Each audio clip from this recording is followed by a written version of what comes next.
je suis Nathanaël Cabaret, je travaille à la Maison pour l'égalité femmes-hommes des Chirolles à mi-temps.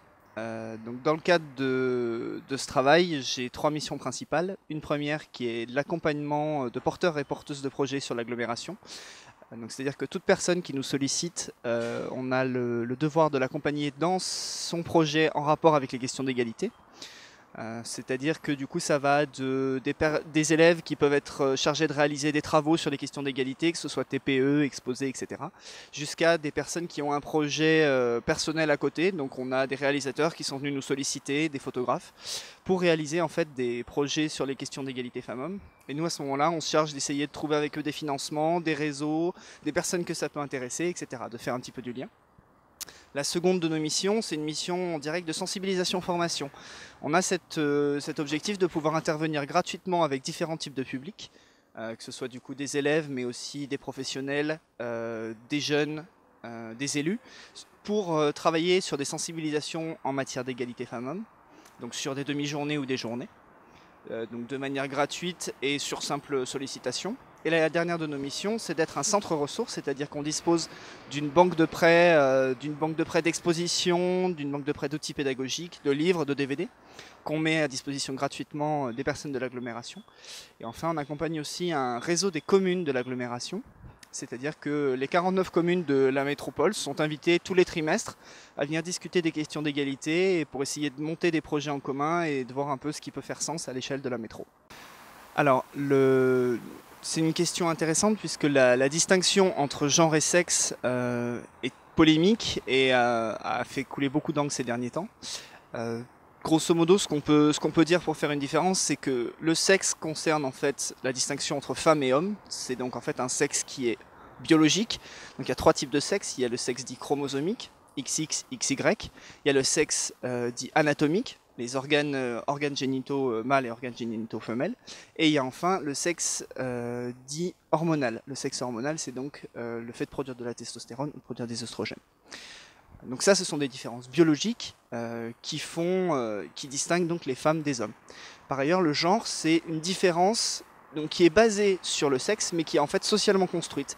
Donc là, on parlera plutôt de différence entre masculin et féminin. Ce qui est intéressant, c'est que ces différences-là, elles peuvent varier dans le temps. Par exemple, on n'a su que par le passé, le genre masculin adoptait des comportements d'esthétique très forts, qui sont aujourd'hui plutôt dévolus au genre féminin. Voilà, le genre, c'est plutôt une différence entre les sexes qui est socialement construite. C'est important de parler de ces questions de genre parce que c'est des inégalités qui existent et qui traversent l'ensemble de la société, donc que ce soit au niveau mondial, mais que ce soit aussi au niveau national, voire au niveau local.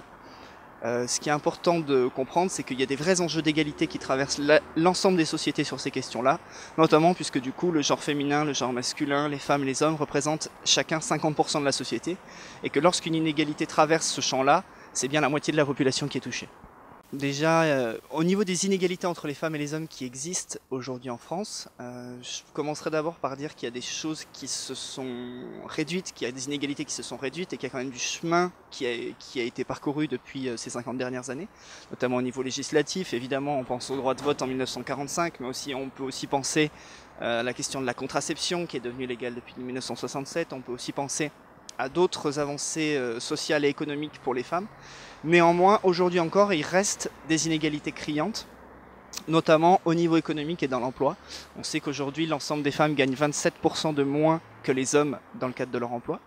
On sait également que ces inégalités sont dues à un ensemble de facteurs sur lesquels on peut agir, notamment puisque si on prend femmes et hommes à poste égal, à expérience égale, et donc égaux dans leur ensemble, on reste quand même à un écart de 10% qui reste inexpliqué. Et c'est donc cet écart-là qui dépend vraiment des pouvoirs publics et des individus. Par ailleurs, au niveau des inégalités entre les femmes et les hommes en France, encore aujourd'hui, ce qui est lié à ces inégalités de salaire, on remarque aussi des inégalités assez fortes dans l'éducation, avec des domaines qui sont très sexués, des filières qui sont très sexuées, et qui enferment les femmes dans un petit nombre de métiers alors que les hommes ont un choix plus important de professions. Au niveau de la perception des rôles masculins et des rôles féminins en France, on a quand même une évolution assez forte qui s'est traduite par une possibilité plus importante pour les femmes d'accéder au marché du travail, Cette possibilité se manifeste en fait par un rattrapage des taux d'activité des taux d'activité des hommes et des taux d'activité des femmes qui sont à peu près similaires aujourd'hui.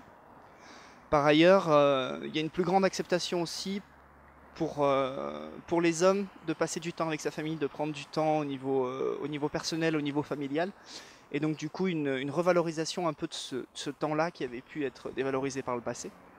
Donc on constate quand même un rapprochement dans les stéréotypes avec une ouverture davantage pour les hommes sur le domaine personnel et familial et une ouverture plus grande pour les femmes au niveau professionnel notamment. Alors, la question des inégalités entre les femmes et les hommes au niveau international, elle est complexe, déjà parce qu'il y a des domaines qui sont aujourd'hui en France plus sur le tapis, plus forcément remis en question, mais qui font encore débat fortement à l'international. Je pense sur les questions de contraception et de sexualité. On peut voir que les questions d'excision, de mutilation génitale sont quand même assez prégnantes dans certains pays du monde et démontrent encore qu'il y a du chemin à faire en matière d'égalité entre les femmes et les hommes. Mais même si on regarde plus près de nous, par exemple en Espagne récemment, la question de l'IVG a été remise en question fortement par le gouvernement de Mariano Rajoy. Ce qui veut bien dire qu'il y a quand même encore des choses sur lesquelles, alors qu'on croyait le combat gagné, il y a encore des choses sur lesquelles on peut travailler, même à l'échelle européenne et française. Par ailleurs, au niveau international, pourquoi la question est complexe? Puisque il y a aussi des exemples à l'international de pays qui peuvent être à la pointe par certains aspects et à la traîne sur certains autres.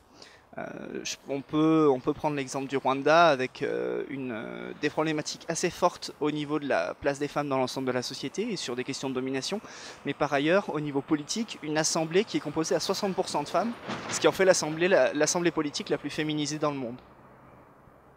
Concernant la légitimation des écarts entre les femmes et les hommes ou des inégalités entre les femmes et les hommes dans le monde, il y a des mouvements très forts qui peuvent se manifester concernant le fait que l'homme doit garder une place primordiale et première au sein des sociétés, et notamment dans ses rapports avec les femmes.